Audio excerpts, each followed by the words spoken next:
Now boarding for Rebuild of Joycast, your weekly destination for anime, manga, and more.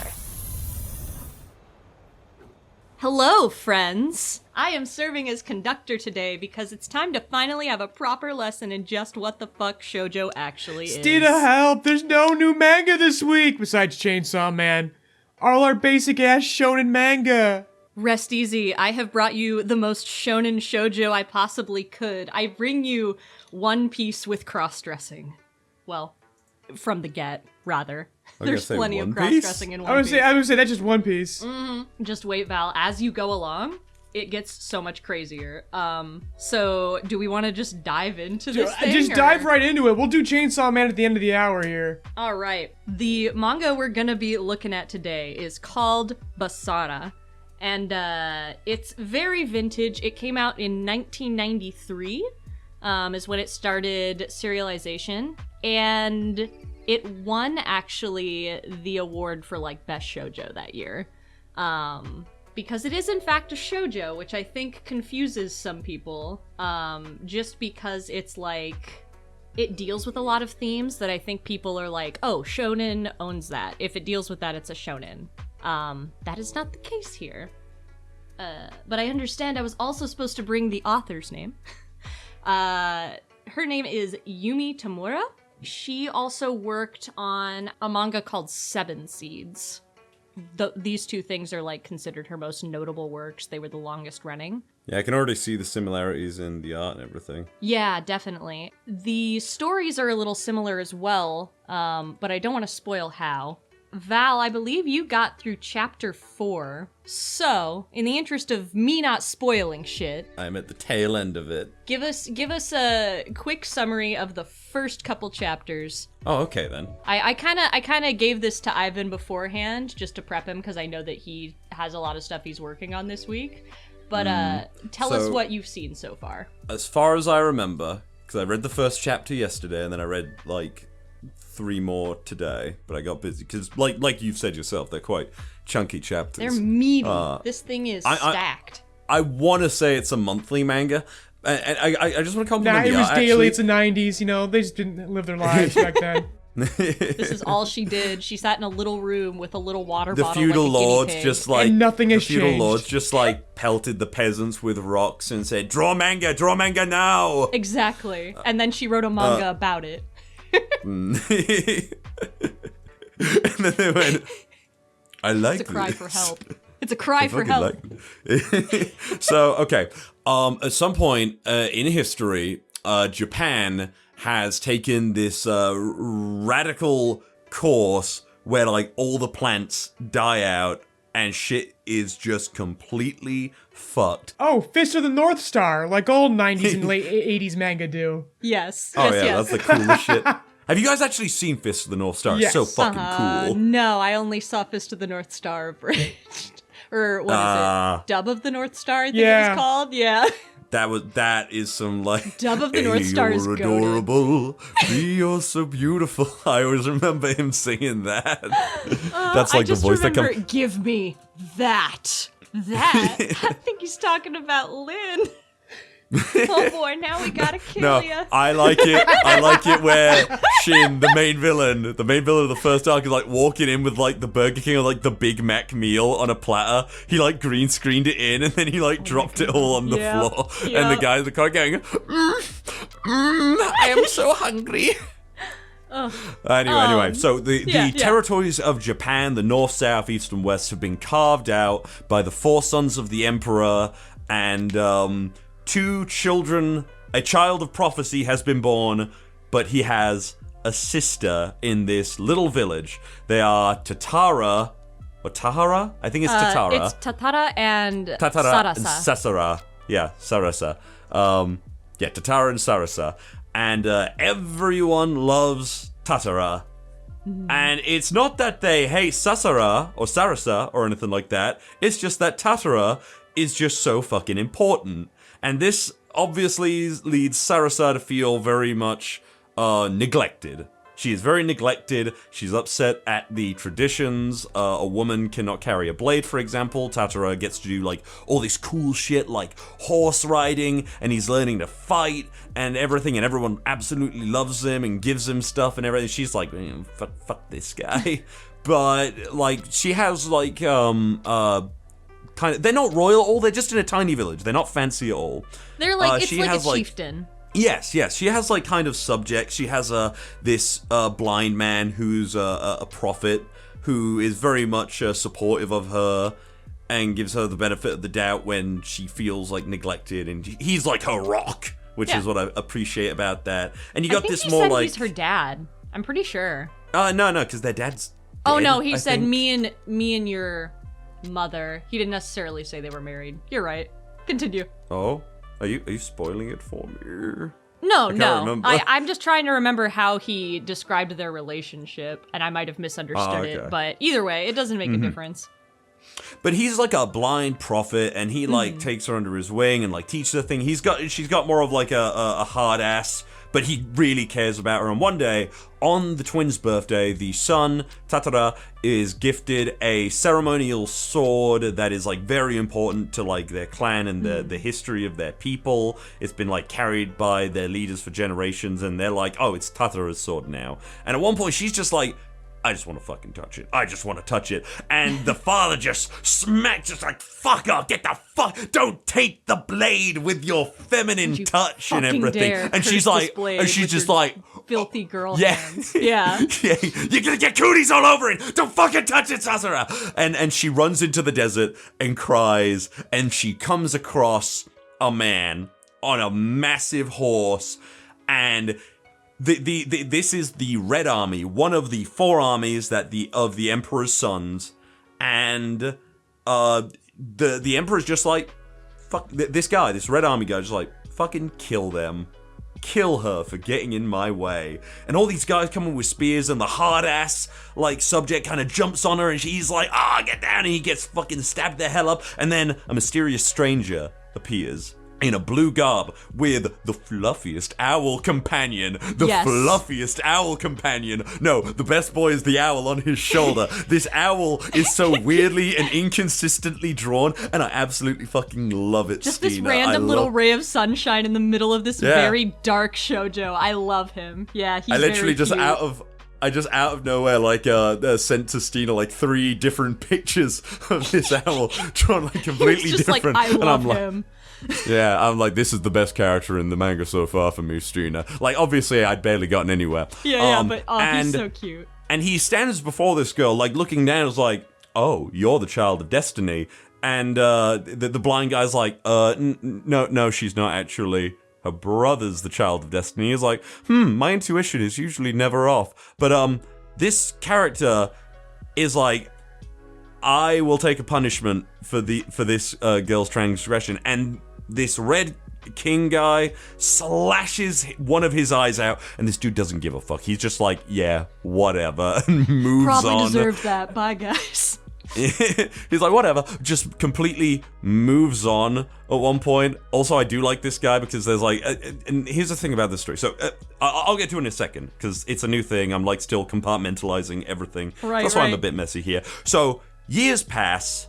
Sarasa comes back to the village, the brother's grown up, and there's this really nice touching scene that's very brief, and I think it like encapsulates the tragedy of what is about to come. The fact that Tatara like runs over to his sister, and he's like, hey, are you okay? And she's like, oh, Tatara-san. She's not even referring to him as a brother. And he's like, whoa, just call me your brother. I am your brother.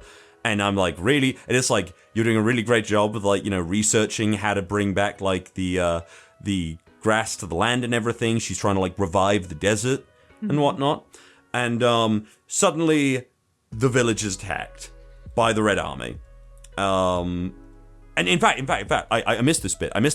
A little bit later, after the initial like cutting out of the eye, the girl safe and everything, they come back to the village. Turns out this guy with his little army came in, took a boy's life that is friend's, Makun his name is, and he's actually been like mentioned a lot in the past couple chapters I've been in. His mother is still present, everything.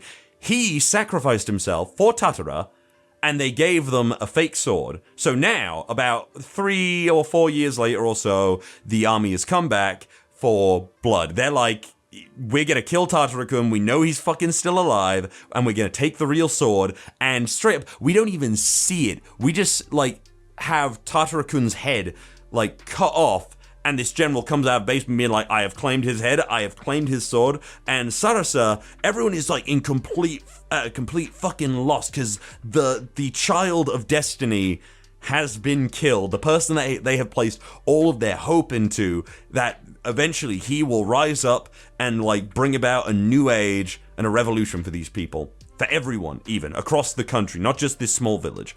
And in this moment of stress, Sarasa, like, ties up her hair. She wraps, like, this badass fucking, like, turban around her head. Which, by the way, I always love the designs and characters. Like, did you ever play Final Fantasy, Steena? Like, Final Fantasy Dissidia? Yeah. Or are you like, do you know Therion from Final Fantasy Dissidia with, like, the light turban wrapped around his head? I love designs with, like, turbans and things. And, like, beads through the hair and everything like that. You're gonna see a lot of that. Oh my god, Val. When you get into, like, the teen chapters, there is just this incredible costume. It's unfortunate why we get to see it, but, like, holy shit, it's so beautiful. It's something that I don't talk about much, but I really enjoy intricate desert wear. Like, high fashion desert wear. That's the kind of stuff I enjoy. I like turbans and things like that, and, like, the flowing, like, clothes and everything. So, like, already aesthetically, this series has me, like, down for the desert themes and everything like that. So Sarasa wraps up her hair, and she puts on a brave face, and she says, I am Tatara, and you have killed my sister, and I will avenge her, you fucking pricks. And everyone's like, oh, thank goodness, Tatara's okay. Shame about Sarasa. That is not mentioned, though, until literally the chapter I am on. So Sarasa, like, with these massive fucking balls that she has suddenly, like, grown, is like, spearheads the retrieval of the sword that was stolen to, like, bring back the hope to the people. And she, like, the mysterious stranger who lost an eye for Sarasa comes back, and he offers to help. And there's also this great bit where it's, like, implied where he's just, like, looking at the blind guy, and he's like, it'd be so cool if you were a woman. And he's like, there's so many, like, just out of nowhere, like, comments from characters that, like, flesh things out, just, like, fill out the pages, and it gives everyone, like, a lot more personality. It's the kind of thing I wish My Hero Academia did, because the cast in this manga so far, it's not overbearing like Dr. Stone, but the characters feel quite developed with just these out of nowhere comments that they make, and it's, like, just really fucking cool. Like, they're a little bit funny. There's, like, bits where, like, Sarasa, like, rides a horse to distract the army while the villagers get away, and she's got this, like, amazing fucking horse, and she's, like, riding it like a badass through, like, arrows and everything with tears in her eyes, thinking about her brother. Like, she's proper in mourning while trying to, like, compartmentalize everything and get this stuff done. And she just, like, falls off the horse after having this, like, monologue with tears in her eyes and the most beautiful, like, shoujo art I've seen and everything. And it's just plonk. The horse is like, you're not worthy of me. And she's like, I'm going to be worthy of riding this horse, though. I promise you. I love that horse. That horse is a character, you know? Like, oh, sick. I can't wait to get to that. Amazing. Then she spearheads a plan to have all this cattle, like, run at this fort that the army is staying in while she gets the sword.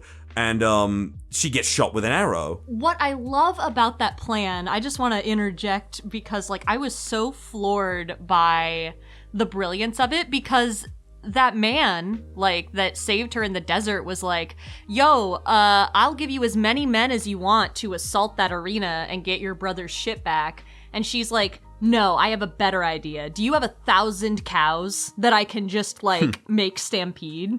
So these cows just rush the arena, and they're killing all these cows while they're trying to kill Tatara as well. And, like, at the end of that fight, they're just like, he must have known we wouldn't have enough men to both attack the village and get around all these cows, like, and dispose of them properly before they fester.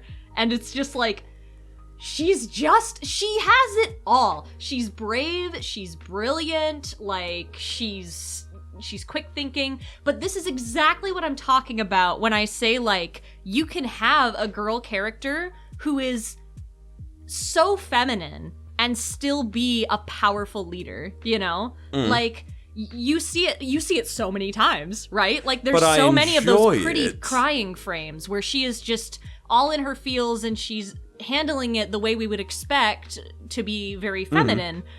But at the same time, Oh yeah, no, she's emotionally very vulnerable. Actually, I love that about her. no, I like it too. Like characters are even questioning some of the like. There was a point where she gets shot and they can't find her body among all the dead cows and everything. And they're just like, well, shit, did he get away? Fuck, he got the sword and everything. And the Red Emperor's fucking pissed. He's like, that fucking, what the hell? What the hell happened here, people? And it's like, well, apparently he has a twin sister, so...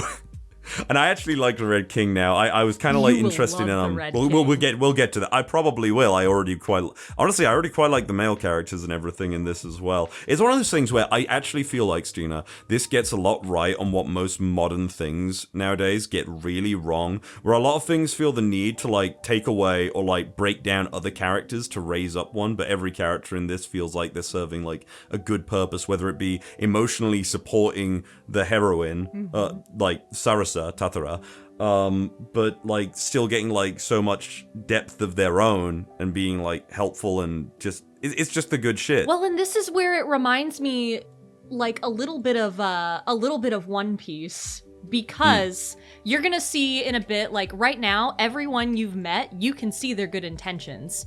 You can see like it. First of all, it's a story about conflict, and like the human collateral of conflict, right?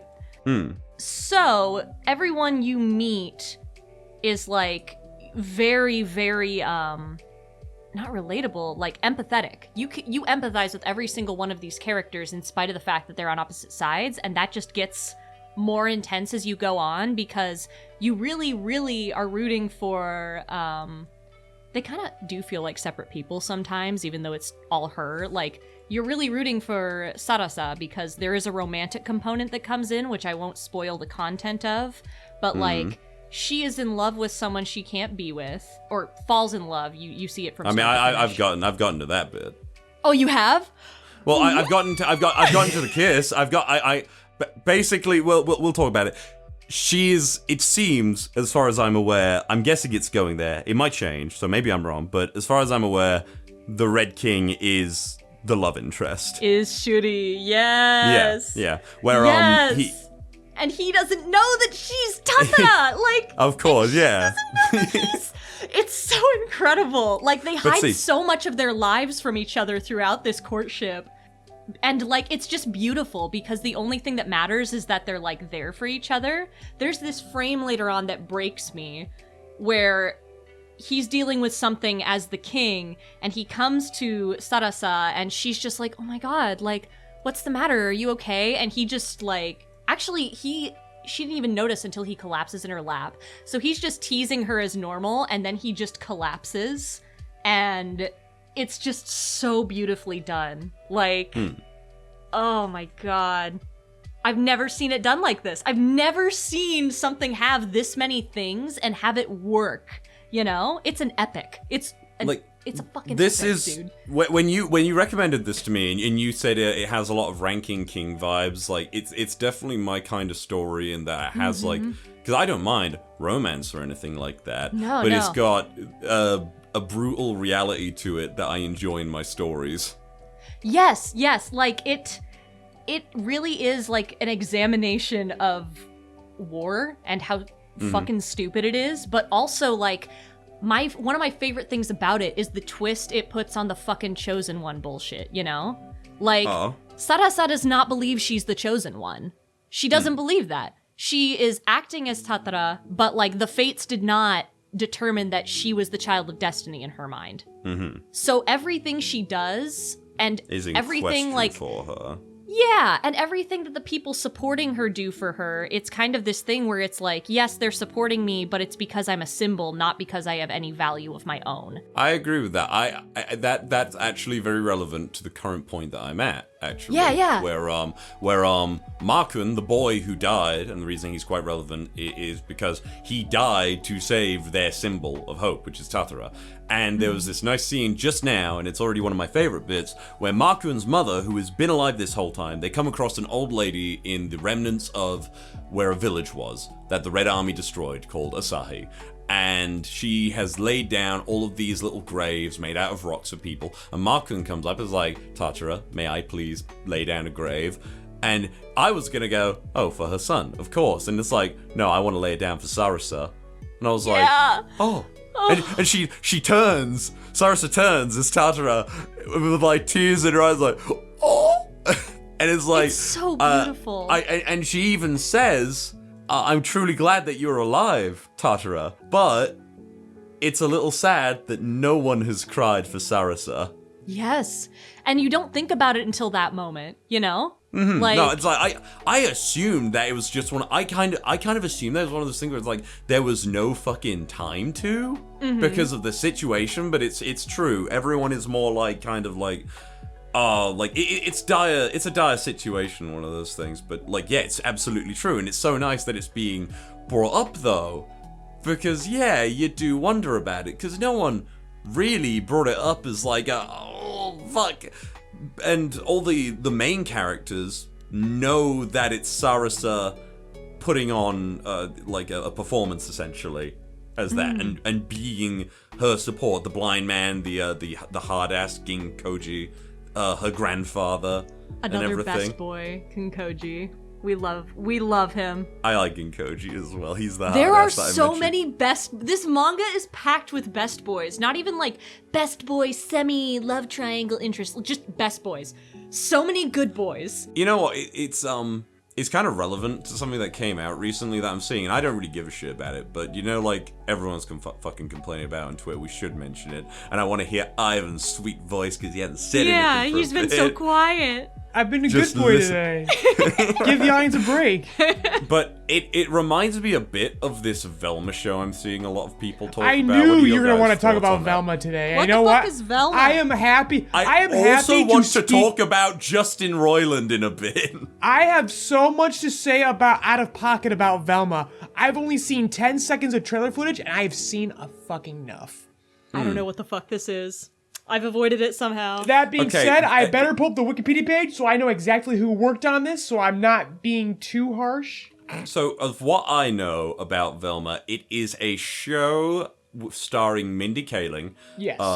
Office fame and everything. Yeah. I'm not that familiar with One of the her work. She's greatest a comedic comedian. writers of our time. Producers. Yep. Is she? Yeah, so you would think this was a fucking winner. But so this is basically it's Scooby Doo, but for adults. It's a more adult-oriented leaning Scooby Doo series with black characters. Like the main gang is now a little bit more racially diverse. Yeah.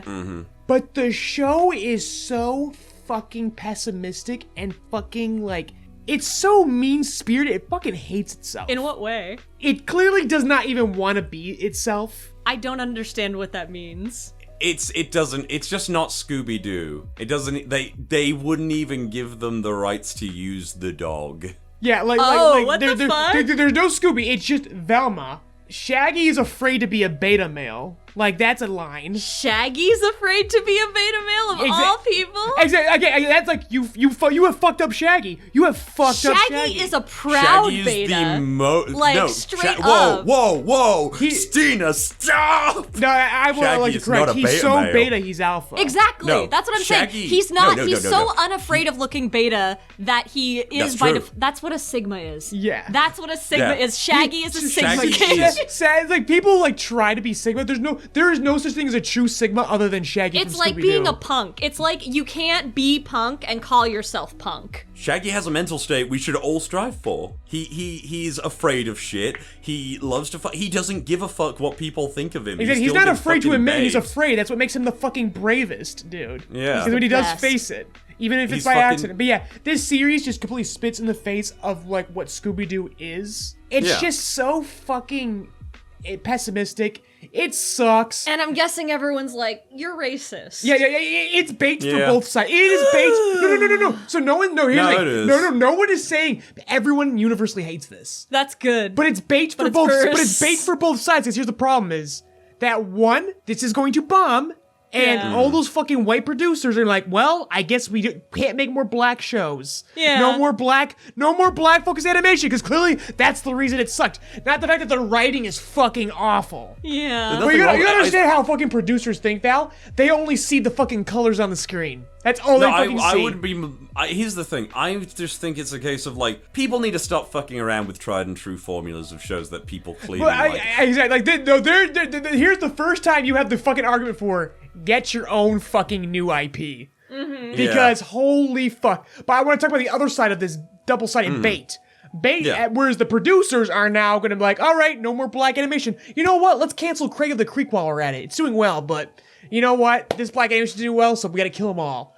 On the other side, you've got people like Steena said. You said people were getting mad the fact that if people said this show was bad, they're gonna call each other racist. That's not what they're feeling right now. What they're feeling is that they intentionally made this show suck, and that's racist. Which is like Mindy Kaling produced this. That's not. Come on now. Come on. That's. So Twitter is such an insane place. Like it goes to such a more insane degree. Again, it's double-sided bait. Everyone is fucking wrong, but the most wrong thing is this fucking series never should have fucking happened. Yeah. I'm sure it was an interesting pitch. I'm sure it was a very exciting pitch. Everything we see now in action is fucking abysmal. It's just so lame. It's miserable. It's so fucking miserable. I actually have a problem with that, by the way, what you said a minute ago. Like, black animation, like, what is actually, like, black animation? Like, what do you think it is? Boondocks is 100% black animation. Yes. It's by black animators, exactly. Black producers, black writers. I mean, I don't think it matters who's animating it, really. It's about who's just, like, creating. I mean, who's show running. Well, no, but you know what I mean. It's not about... the whole crew. It's about the voice. It's about the voice. The voice as well. Again, yes. the directing and writing voice. So that's why I bring up Craig of the Creek. Because Craig of the Creek is a very diverse story, but it is told from a black voice. Basically, what do I consider black animation? Again, a black voice, something that's not afraid to show black culture and speak from that corner there. Mm-hmm. That's why. Like Fat Albert. That's fine. Yep, Fat Albert. But I just want to say, Craig of the Creek is made by Matt Burnett and... what's his name? Ben Levin, which I remember them from fucking... Internet Pirates of Dark Water, I think it is. It was an old show on YouTube. It was a very short, like, animation thing. And I watched that in, like, 2010 or something. Yeah, Digital Pirates of Dark Water, episode 1. They made that and then moved on to Craig of the Creek, and I was just so fucking happy when I found out that they got onto Cartoon Network. Like, from being, like, indie animators and stuff like that, making their own things. I just thought it was so cool. Oh, Cartoon Network, you get some really good pickups, man. They've got a great pipeline. It's a shame it's being threatened by HBO's current leadership, or Warner Discovery is what they're really called. Last I heard, I think I might have mentioned this before, but apparently they are working on some amazing, like, more teen-based animation, like, more serious stuff. Apparently, like, they're having, like, a new renaissance, essentially, with, like, you know, the type of shows that they're making. Cartoon Network in general? Cartoon Network in general. They are just about to, like, drop a bunch of... I bet they are, because they're still in business. People were getting scared during the layoffs and shit, that the whole place was going down. No, Cartoon Network will never entirely go down. Too big to fail. But, oh my god, they're working with their hands tied behind their backs now, though. It's a little bit tougher to get things through, but... anything that gets through, man, it's got to be good. Yeah, but I just question, like, you know, what is it that, like, constitutes a black animated series and stuff like that? I almost look inherently to the showrunner. Because again, they don't necessarily focus on black characters or anything like that. Like, no. But I look at the showrunner. I look at the producers. I look at the writer, the director. Because it comes from that voice. It comes from that place. Because the best fiction is always the most deeply personal. Even if it's allegorized. And so, like I said, like, you talked about the Pirates, Craig of the Creek, there's some Boondocks, there's some good shit out there. And it's just like the fact that producers, the suits, the stockholders, man, they don't look that deep. They're very superficial about it, and they see something Velma bomb, and they go... I don't think Velma is going to have an effect on black creators. I think it's really just more of a death nail for things where they try to take a established franchise with very beloved characters. Because I've seen this stuff for years on Twitter and everything where people go, this is my take on what the Scooby Doo gang would look like if they made it or something like that. And it's like, yeah, Chinese Velma, Black Fred, or Shaggy and everything like that. And everyone's like, yeah, cool. But then it's a case of, this is what happens when you actually try to apply that and also change all the characters' dynamics around to be like something different. It's a tried and true formula. Everyone fucking loves Scooby Doo. That's why it's been going for... And the thing about Scooby Doo too, and the thing about Scooby Doo as well is, it's a very thin formula. Like, Yeah, if you try to add anything to it, it's like toilet paper. You get a little bit wet and it just crumbles in your fucking hands. Like, no, but here's the thing. It's a tried and true clean toilet paper, I'm saying. It's just, I love it. It's my favorite brand. I keep buying it.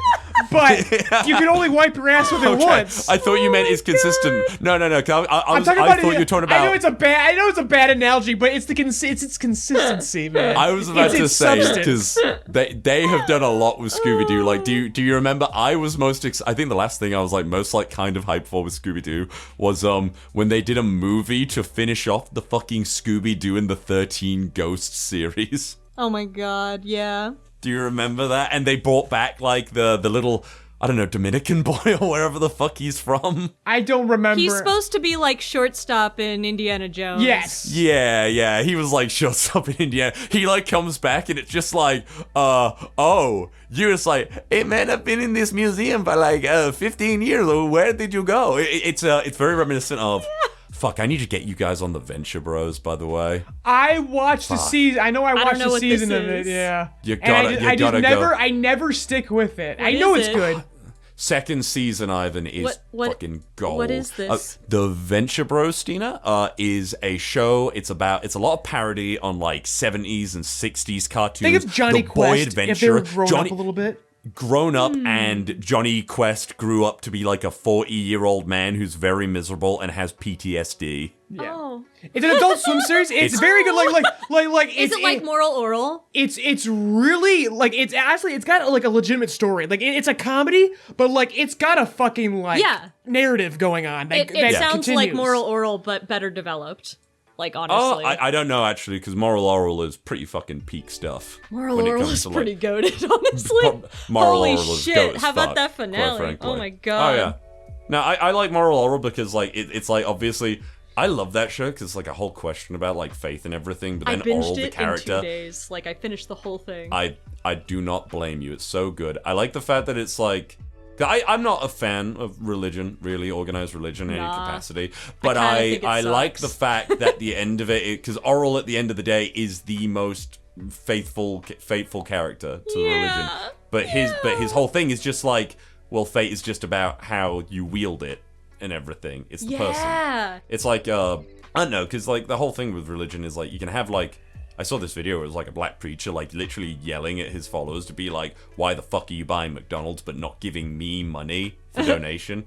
And it's like, well, that's a bad person. But then it's like... The other thing about that show, before we get on a huge tangent, is just about like... organized religion. About Moral Oral and organized religion. Like, one of my favorite things about that show is the thing where you think it's gonna be some fucking throwaway gag about him and the coach, where it's like, oh, typical 2000s making fun of gay people thing. But then it becomes like one of the main storylines. Yeah. Like, holy shit, I loved that shit so much. The Christmas episode too just fucked me up. That one. The final one or the fucks me first Christmas episode? The first Christmas episode where he's like, there's still a few minutes left for a Christmas miracle, God. And then the episode just ends with him staring at the sky. I think one of my favorite moments is when Oral learns about like just using violence and stuff. It's like turn the other cheek, and it's like, I will make you turn the other cheek.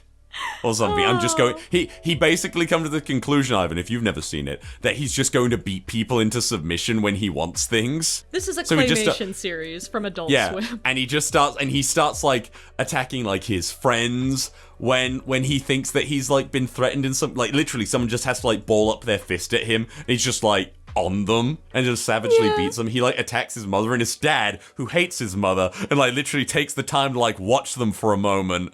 And then it's like, Oral! And then he like grabs his son and Oral starts beating the shit out of his dad. And at the end of every episode, Oral always does something really wrong with the lessons that he's learned. And his dad always brings him into the study and like corrupts that lesson and tells him like how it should be from his twisted point of view. And at the end of this episode, his dad is just so beaten up, he like takes him to his study. He's like, are you gonna hit me? He's like, no, I'm not. Just go. Just roll the credits or something. And they just sat there in silence for like 5 minutes while the credits roll or something. Yup. It's one of my fucking favorite bits. Oh my I love how it God. like breaks and changes its formula. It's genuinely a really good show that like everyone should fucking watch. It is a Yes. crying shame Yes. that it got cancelled Just because 2 seasons. Why'd it get canceled? they made a the episode where it's just going through the sad people in the apartment block and it goes into the woman who gets like R-worded and like Yeah, it got really performs dark. it got really real for one episode, and Adult Swim went, you went too real. That's too much. man. You That's can't do too that. much. Yeah, Like, even though this is it still was, a children's channel, even though we're on the late night slot. You know. yeah, That's a lot. it's a weird one. I would But definitely. it wasn't a joke either. Like it wasn't. No, it wasn't. It was taken which a lot very of comedy fucking shows would have done, seriously. and some shows on Comedy Central at the time were doing. You know. It went into the complicated feelings of the aftermath of getting R-worded, basically, and it was just way too real and shit for a lot of people. But that's the reason it got cancelled. Though, let's get into. So we've now talked about Velma and Moral Oral. Scooby Doo and toilet paper. But I just want to roll it back for a sec. Oh, yeah, and yeah, I want to start yeah. placing bets on, is the Venture Bros movie canceled or is it gonna get sold elsewhere because of Warner Discovery's horrible leadership? The Venture Bros was consistently coming out like every 4 years or so. But they're currently working on a movie, and I have to assume that movie is going to be like 99% complete, and then they're just going to cancel it.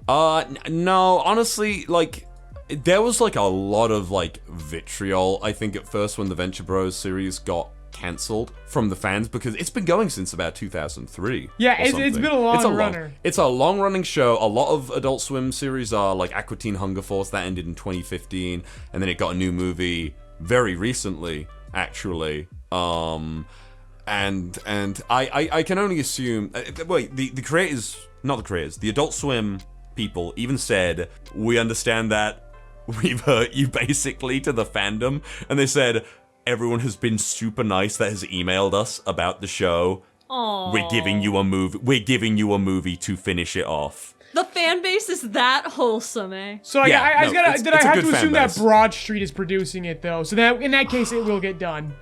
I hope it's getting. I haven't looked into it like in depth and things. It's one of those things. I'm just gonna hear it comes out, and I will watch that however the fuck I can. I just hope they release it in cinemas in England, because I obviously really want to watch that. I've been watching it since. No, but here's the thing though. It's not 2007. going to go in cinemas. It's going to go on HBO Max.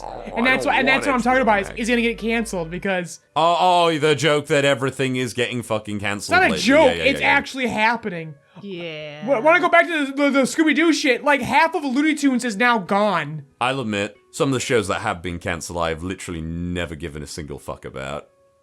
I have like seen a couple episodes of Inside Job, and it is like the most like It's to me. This is a okay. personal It's opinion. fine. If y'all like Inside Job, yeah, it's serviceable. But I'm just like I really But yeah, but I'm not specifically talking about like what Netflix is doing. Because Netflix whole model is, if it isn't a fucking mainstream success in its first episode, then they cancel it. That's just their shitty, stupid fucking like accessibility model. I'm talking specifically about how Warner Discovery runs shit, where they're just afraid to fucking hold a license for longer than a week. Like they're like they cancel DVD. They will literally burn their fucking libraries and just like they just don't want to hold on to anything because they're penny pinching so fucking hard they won't even pay to maintain what they fucking own. And it's fucking embarrassing. I don't really know the fucking innermost details of it. Like, there might be reasons why, but it does suck. It sucked. It sucked for creators. It absolutely fucking sucks for creators. Because they have to pay licenses in order to keep, like, producing media. Did that ghost show get cancelled? The one with the kids going around and, like, trying to hunt for ghosts? I know what you're talking. I know what you're talking about. Are you talking about Digimon? You No. No. We're talking about some American anime series. We are not. No, Steena, we are not talking about Digimon Ghost game right now. Okay, so I this haven't is watched any of it, there's so I a don't know. series on Netflix that's it's a limited 3D animated series. And it's a bunch of kids just walking around, vibing, to interviewing adults, and with the premise that they're hunting ghosts. That's cute. And like, there's a really cute trailer. I never actively watched it, but I thought it was really cool. You were excited for it, I remember. Yeah, I brought it up on the podcast. I never actually got to watch it because there's just too much to fucking watch. Yeah. But I would assume there's probably like 5 seasons that are like a total of 5 episodes long, and it's already over. Just knowing Netflix.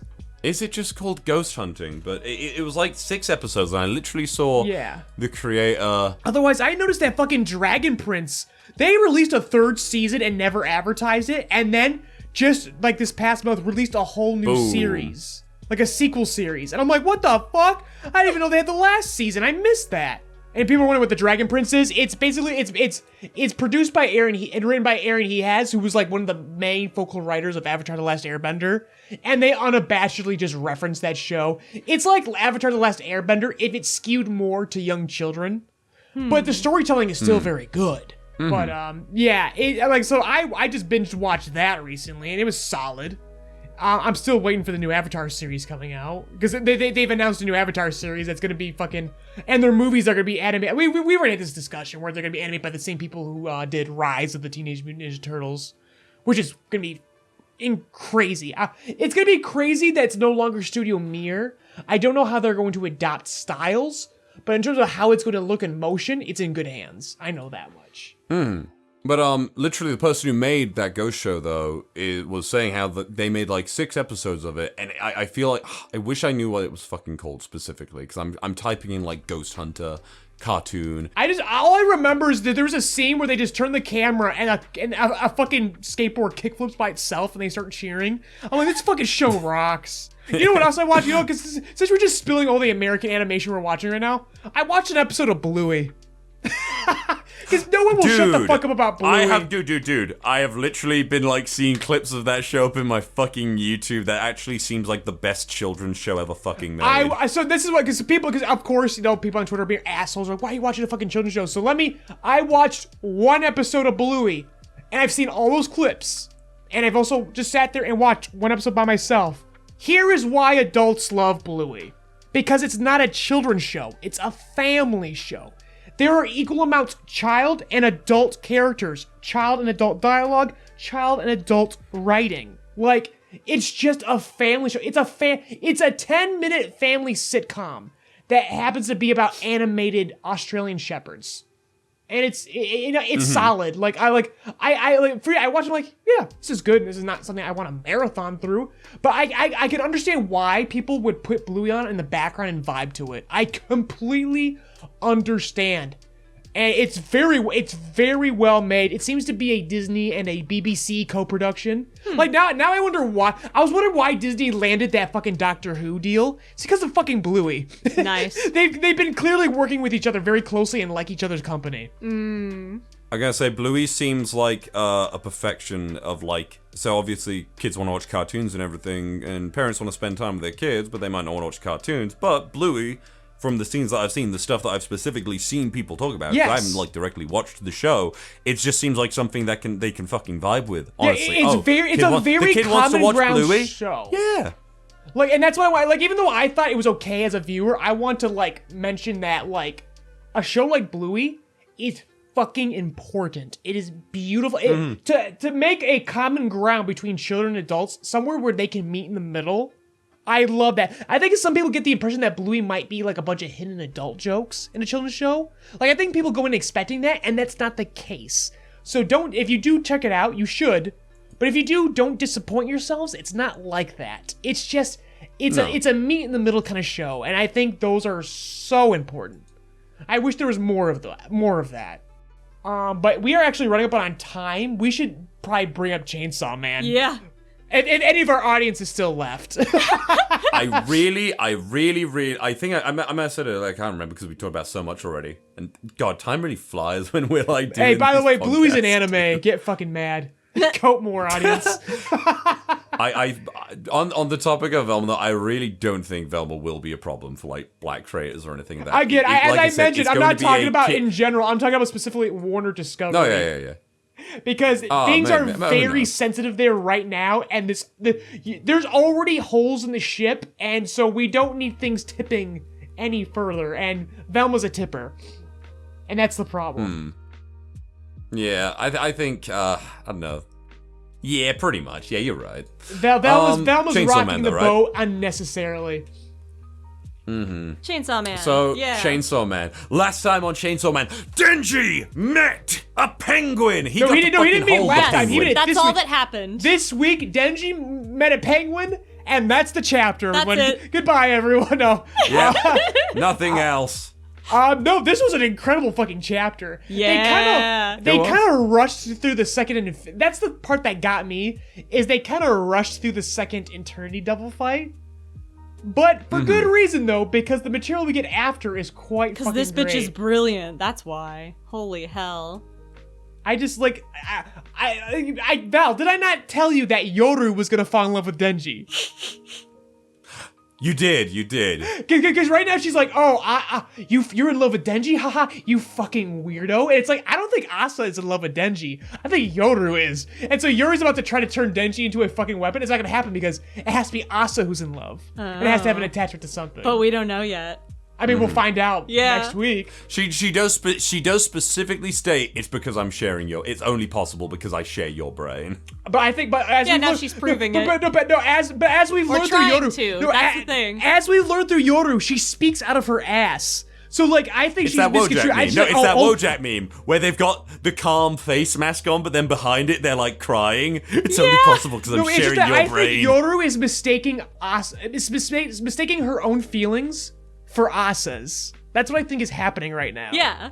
Is that like oh my god, you're loving Deji? You fucking greasy ass fucking freak weirdo. I think- no one I fucking feel loves like I you. also- and then it's like, wait, I feel I'm like the I greasy may freak have- who loves Deji. No. See, I feel like she's just like a little tsundere, you know? Like she's walking up to him and she's like, I'm gonna make this weapon, but it doesn't tell us what happens next. And I have a feeling, I just have a hunch that this is gonna work. Like, that she's gonna have made him a fucking weapon because she loves him. Again, I don't think Asa loves Denji. No, this isn't Asa right now, is it? Yeah, it's Yoru, and that's what I'm saying. It says Yoru loves Denji. Yeah, that's what I'm saying. But the thing is, only Asa. But as we're going to learn about this symbiotic relationship, right? Basically, we're about to whatever happens next week, we're about to be introduced to a very hard rule. Yeah. About their symbiotic relationship, and I believe that Yoru can't do it. Only Asa's attachments can make these weapons. And interesting. Yoru makes the weapons, but that's impossible without Asa's attachment. And Asa is still not nearly attached to Denji enough to make a weapon.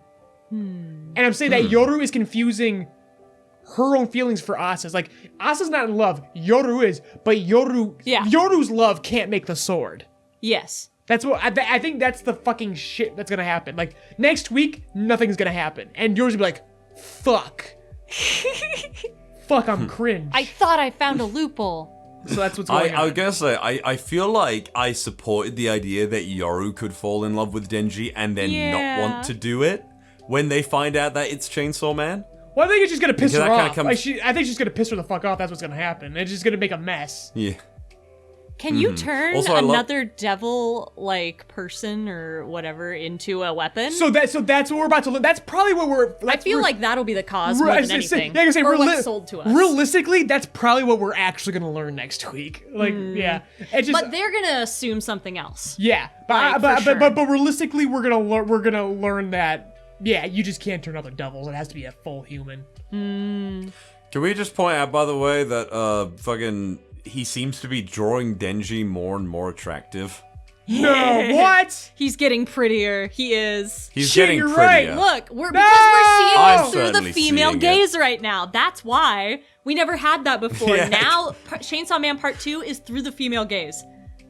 My ugly boy, what have they done I to don't you? like this anymore. Turning What into happened a to my fucking shoujo. goblin child? Aw. Look at My his goblin eyes. child, where is no, he? we're gonna get another Basara? That'd be awful. Oh my god, that'd be so awful to have really good content. Fuck.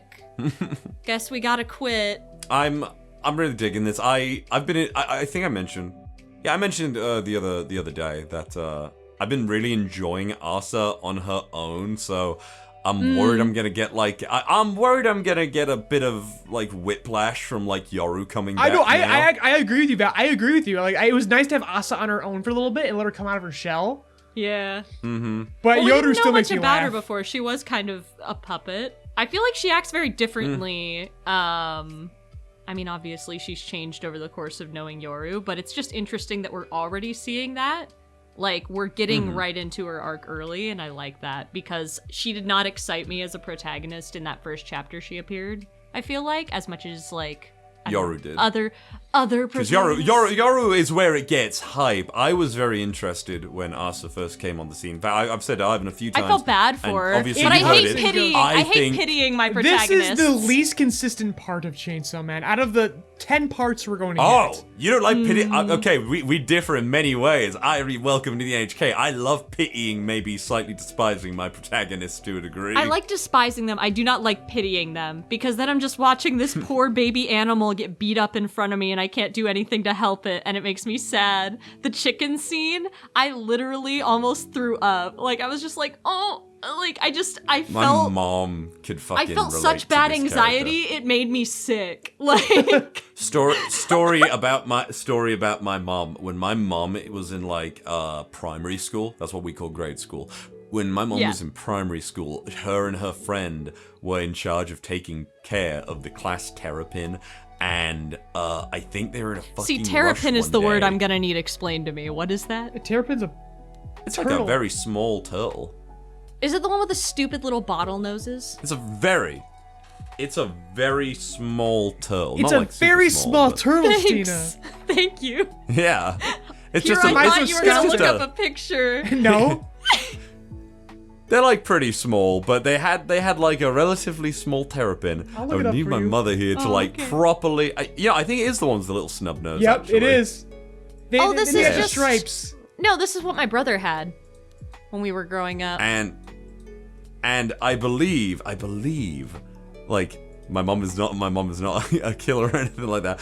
She dropped the terrapin in front of the whole class, and the shell smashed. And everyone was calling her and her friend like terrapin killer for like months, and it was like one of the most it was one of the most like horrible memories that my mom has as a child, where she accidentally dropped the terrapin, and I think her friend Your like mom had is the water fucking like, inspiration between Asa and Chainsaw Man Part 2. That's so sad. dude, a bit of the thing about my mom has like, from a young age, she had terrible luck with pets of no fault of her own. She had a rabbit that got eaten by a fox, and she woke up one morning and saw like her mom and dad like around the rabbit hutch, and just blood everywhere from what she could see. It like, don't come down here, Julie, stay in the house. Oh, Her no. dog got hit by a car because her mom refused to put the dog on the lead because the dog was so well behaved, and it ran to a road and got hit by a truck. And they lost her tortoise, called Speedy, in a moving van. My mom has had the worst luck with Oh pets my from like God. a childhood and stuff. I That's so know. sad. So yeah.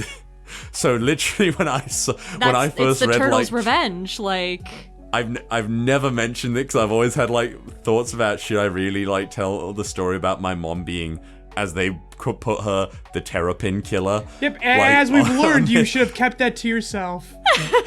to a degree. So the point was Chainsaw Man Because that Part was a 2 fucking Chapter 1. downer. I'm so sad Chainsaw now. Man Part 2 Chapter 1 reminds me of my mom.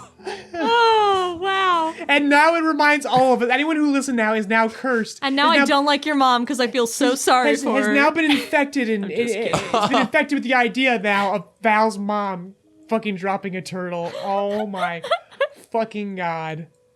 Yeah, she was. Fuck. This is like childhood. And we can't cut this bit because That's so funny. There's gonna be this sudden bit where we're talking about Chainsaw Man, and then we cut, and then we're super fucking depressed. Yeah.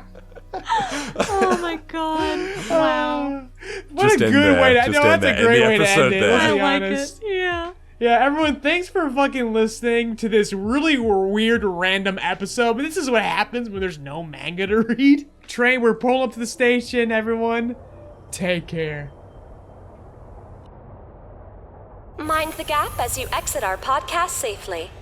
Rebuild of Joycast is hosted by Ivan LeRoy and Valentine Stokes. LeRoy's written and directed works can be found on the JoyRide Entertainment YouTube channel and the soon-to-be-released original web manga, PARAMEDIC. Val's dulcet tones can be heard in many of your favorite anime and web series, such as RWBY, Death Battle, Tribe 9, Lackadaisy Cats, and more. This episode was edited by Steena Carey, with YouTube version edited by Cody Rock. Music provided by Lofi Geek. Intro and outro narration by Steena Carey. Outro music composed by Michael Pejovich. Logo and visuals designed by Ivan LeRoy. Rebuild of Joycast is produced by JoyRide Entertainment and Rock Voice Productions LLC, and made possible thanks to Patreon donations from generous listeners like you. This month's highest-tiered Patreon producers are Mr. Host, Gooner Bear, MerryBowTie, and Hope D. Cruz. If you would like your name shouted out at the end of each podcast, an invite to our private Discord to interact with fans, cast and crew, or early access to all of our content, be sure to check out JoyRide Entertainment's Patreon. Links provided in the description. Thank you for keeping JoyRide's engine burning.